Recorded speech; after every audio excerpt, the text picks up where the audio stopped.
Welcome to speedearning.com।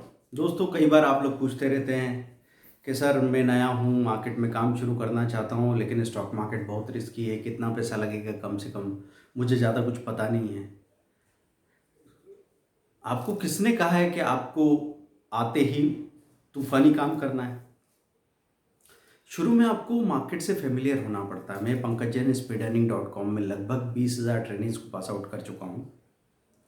कई सारे ऐसे लोग थे जिनको एबीसीडी भी नहीं मालूम थी और 2 महीने बाद वो ऐसे काम कर रहे थे जैसे बरसों से मार्केट में हों। देखिए, स्टॉक मार्केट की सबसे बड़ी खूबसूरती क्या है? यहाँ पे अगर आप 20 साल 50 साल पुरानी स्टडी भी करना चाहते हैं तो आपको ऑनलाइन अवेलेबल हो जाएगा सब कुछ। मतलब ऐसा नहीं है कि आप अगर 2 महीने आपको स्टॉक मार्केट में एंट्री के हुए हैं तो इसका मतलब आप पिछले 10 सालों से क्या हो रहा है, 20 साल से क्या हो रहा है, 30 साल से क्या हो रहा है, ये जान नहीं सकते। और सारे बिजनेसेस में अपॉर्चुनिटी नहीं थी क्योंकि वहाँ पे सिस्टमेटिक डाटा नहीं है। यहाँ पे डाटा है, तो जितना डाटा आप देखना चाहते हैं मार्केट के बारे में, जितने चार्ट्स आप देखना चाहते हैं, एक एक कंपनी की जो डिटेल खंगालना चाहते हैं, सब कुछ मिलेगी। लेकिन घबराइए मत। आप ये मत समझ लीजिए कि आपको 2000 कंपनीज के 200-200 पेजेस स्टडी करने पड़ेंगे। काम ऐसे नहीं करना है। हमारा तरीका क्या होना चाहिए? एक सिंपल स्टार्ट। तो वो सिंपल स्टार्ट क्या हो, मैं इसके बारे में बात कर रहा हूँ। तो आप क्या करेंगे? निफ्टी 100 मंथली लूजर, ये आपने लिखा गूगल सर्च में तो आपको इकोनॉमिक टाइम्स पे या मनी कंट्रोल पे या प्रॉफिट एनडीटीवी पे लिस्ट मिल जाएगी सामने। अब मैं आपसे कह रहा हूँ, आपने वहाँ सामने 3 शेयर देखे, तीनों की चार्ट देखे। आपको कोई एक शेयर चुन लेना है, सिर्फ एक शेयर, और वो हम 2,000 या 5,000 रुपये के वो शेयर खरीद के रख लें। मतलब क्वांटिटी में हम समझ लें 5,000 के शेयर खरीद रहे हैं तो 1,000 रुपये के 5 शेयर खरीद लिए हमने। अगर 500 रुपये की प्राइस है उसकी तो 10 शेयर खरीद लेंगे और बस वो 5,000 के शेयर खरीद के आपने रख लिए। आपको घबराने की कतई ज़रूरत नहीं है क्योंकि आपने पहले ही उन स्टॉक्स को खरीदा है जो पहले महीने भर से करेक्ट हो चुके हैं। तो मार्केट में किस तरह का साइकिल काम करता है? यहाँ पे जो शेयर सस्ते हो जाते हैं और अच्छे शेयर हैं, जो अब आप निफ्टी 100 के शेयर खरीद रहे हैं, इसका मतलब अच्छे शेयर तो हैं ही। इंडिया की टॉप 100 कंपनीज की बात हो रही है, उनमें से जो शेयर अभी नीचे के लेवल पे आ गए हैं, जिनमें प्रॉफिट बुकिंग हो चुकी है, वो अब और ज़्यादा गिरेंगे, इसकी संभावना कम है। और गिरेंगे तो उतनी तेज़ी से नहीं गिरेंगे कि आपको कोई बड़ी तकलीफ दे दे। तो आपने क्या किया वहाँ पे? वो 5 शेयर आप खरीद के बैठ गए या 10 शेयर आप खरीद के बैठ गए। इंट्राडे कर रहे हैं तो भी इसी तरीके से कर सकते हैं, और वीकली ट्रेडिंग कर रहे हैं तो भी इसी तरीके से कर सकते हैं। मतलब स्विंग ट्रेडिंग कर रहे हैं तो। अभी स्विंग ट्रेडिंग के लिए मैं ऐसे कहूँगा कि चुनाव के तरीकों में 2 बेसिक फ़र्क है। इंट्राडे में हम उस स्टॉक को देखते हैं कि कौन सा सेक्टर आज परफॉर्म कर रहा है, और उसमें हम उस स्टॉक को प्रेफर करते हैं जो पिछले 2-3 दिनों से करेक्ट हो रहा था। जैसे पिछले 2-3 दिन से हमको दिखा कि आईटी सेक्टर में थोड़ी सेलिंग आ गई थी। अब आईटी सेक्टर ने आज फिर चलना शुरू किया, आज ये मजबूती दिखा रहा है, तो हम क्या करेंगे? उसी सेक्टर के शेयर्स को उठाएंगे। और सुबह से आपने वो 5,000 के शेयर खरीदे और शाम तक के लिए छोड़ दिए। कोई स्टॉप लॉस, कौन सा टारगेट, ये सब आप चिंता नहीं कर रहे हैं। अब शाम को 3 बजे आप ध्यान नहीं भी दे पाए, आपने अगर इसको MIS में ख़रीदा था इंट्राडे के हिसाब से, तो अपने आप बिक जाएगा। MIS का ख़रीदने का मतलब ये है कि आप इंट्राडे के लिए ख़रीद रहे हैं, जितने भी डिस्काउंट ब्रोकर्स हैं वो ऑटो स्क्वायर ऑफ कर देते हैं। आपको फ़ायदा हो रहा है तो फ़ायदे में बिक जाएगा, आपको नुकसान हो रहा है तो नुकसान में बिक जाएगा, लेकिन शाम तक आपका पैसा फ्री हो जाएगा। अब आपको डर किस बात का है? आपको डर इस बात का है कि सर दिन में कहीं भी उठापटक हो गई तो पता नहीं हमारा क्या होगा। हाँ, होगा, किसी दिन ये हो सकता है कि आपको 1-2% का नुकसान हो जाए, ठीक है। लेकिन अगर 22 दिन तक आपने इस चीज़ को फॉलो किया तो मैं आपसे कह रहा हूँ आप पैसा बना के बाहर निकलेंगे कम से कम 4 से 5% आपकी कैपिटल पे। कारण क्या है? क्योंकि लॉस तो आपका लिमिटेड हो गया है, क्योंकि आपने जो स्टॉक खरीदा है वो सबसे अच्छे स्टॉक को नीचे के लेवल पे ख़रीदा है जो आज परफॉर्म कर रहे हैं। चांसेस बहुत ज़्यादा है कि आपका स्टॉक ज़्यादा बार प्लस में बिके और बहुत कम बार वो यहाँ से और ज़्यादा गिर के माइनस में जाके बिके। नीचे होने की वजह से और ज़्यादा गिरेगा नहीं।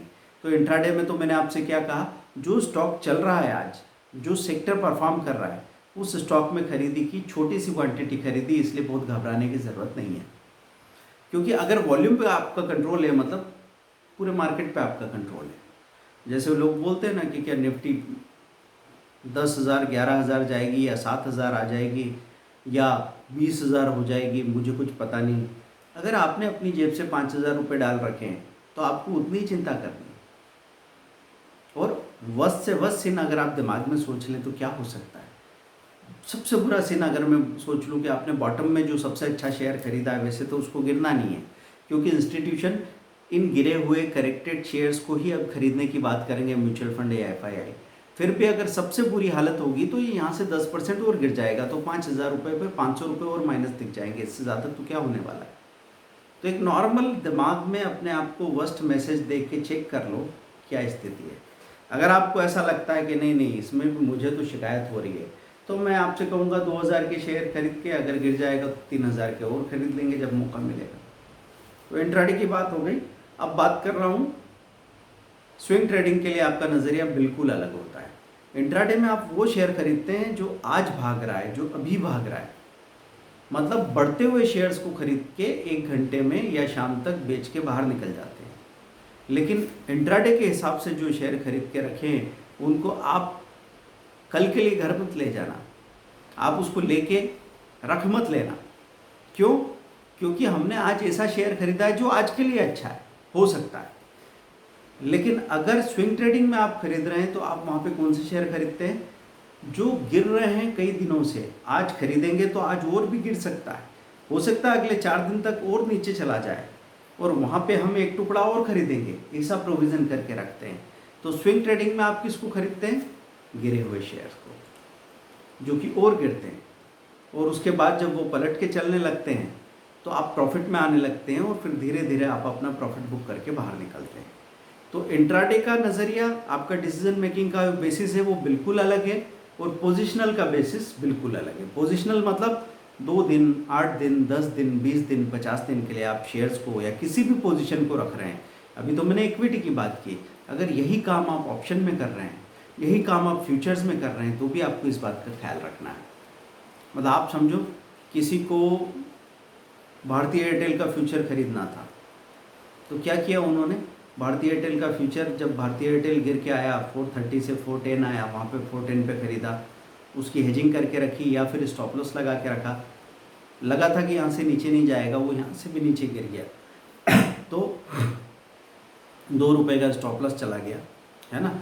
2 पॉइंट का स्टॉप लॉस क्यों? क्योंकि 1851 का लॉट साइज़ है, 2 पॉइंट का मतलब भी होता है 3700 रुपीज़। तो 3700 रुपये आपके चले गए।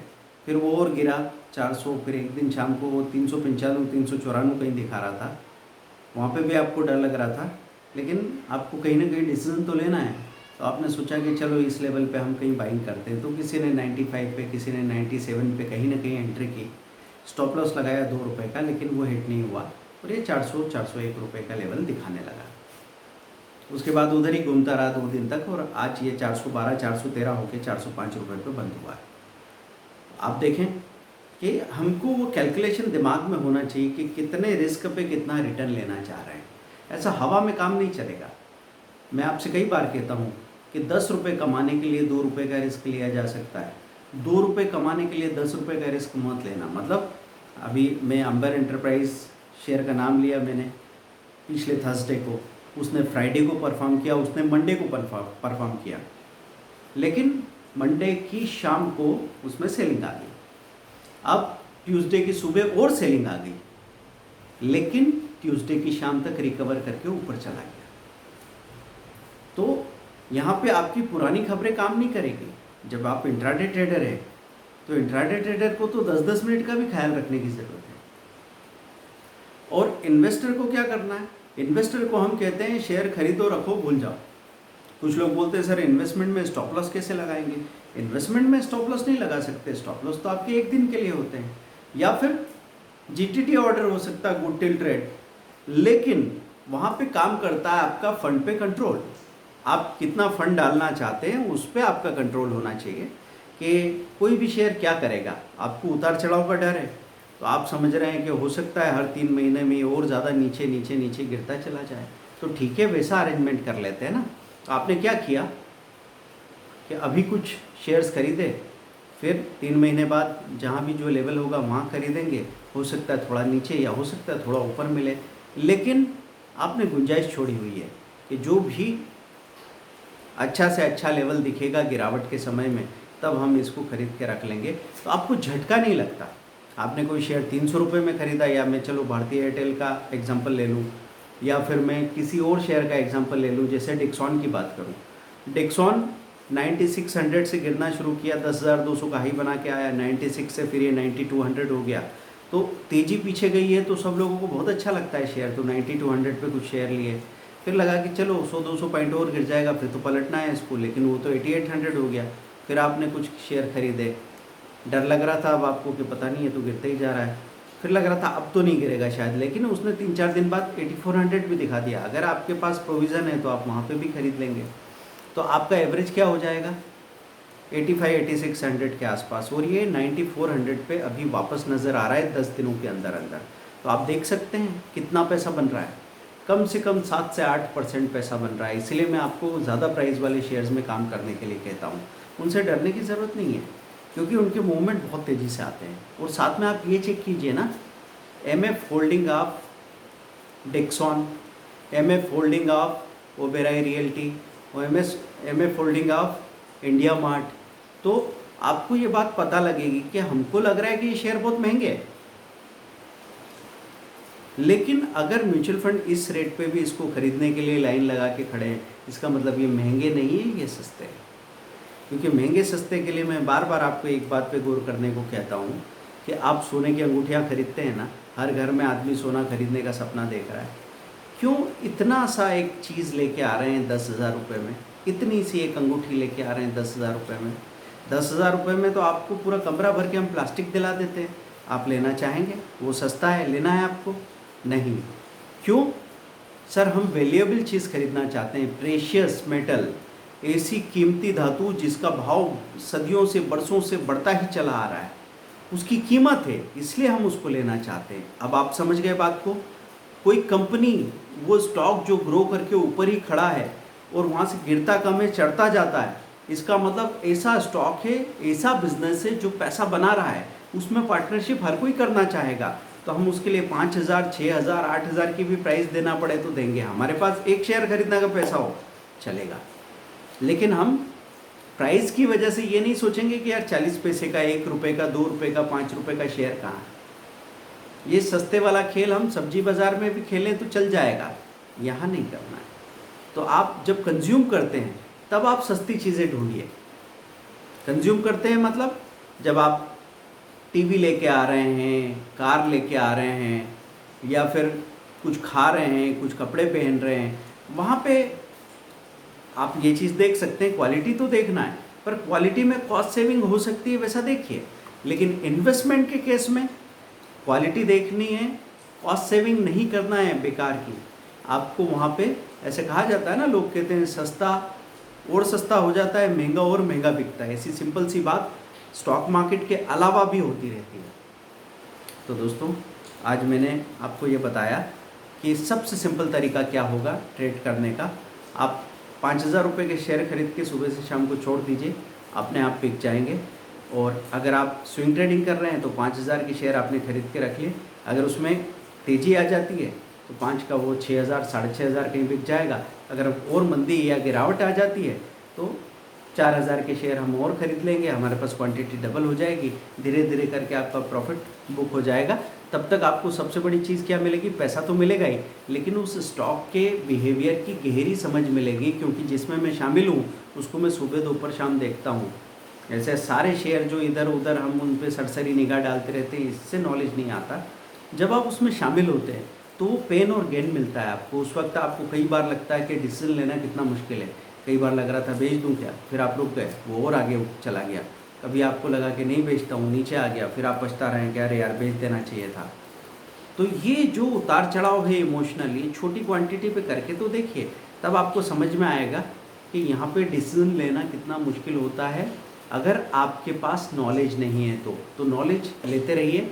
हमने आपके लिए 1000 वीडियो डाल रखे हैं हर एक टॉपिक पे, और पेड वीडियो कोर्स भी। अगर आपके पास 5500 रुपीज़ है, कोई सा भी एक वीडियो कोर्स लीजिए जिसमें आप काम करते हैं, इंट्राडे करते हैं या निफ्टी ऑप्शन करते हैं या बैंक निफ्टी करते हैं या स्टॉक ऑप्शन करते हैं या स्टॉक फ्यूचर करते हैं, तो सीखना शुरू कीजिए। धीरे धीरे आपको कॉन्फिडेंस आ जाएगा, आप समझ जाएंगे कि नॉलेज को पैसे में कैसे बदलते हैं। speedearning.com और नई साइट हमारी आ रही है www.stockforex.com। Thank you very much, bye.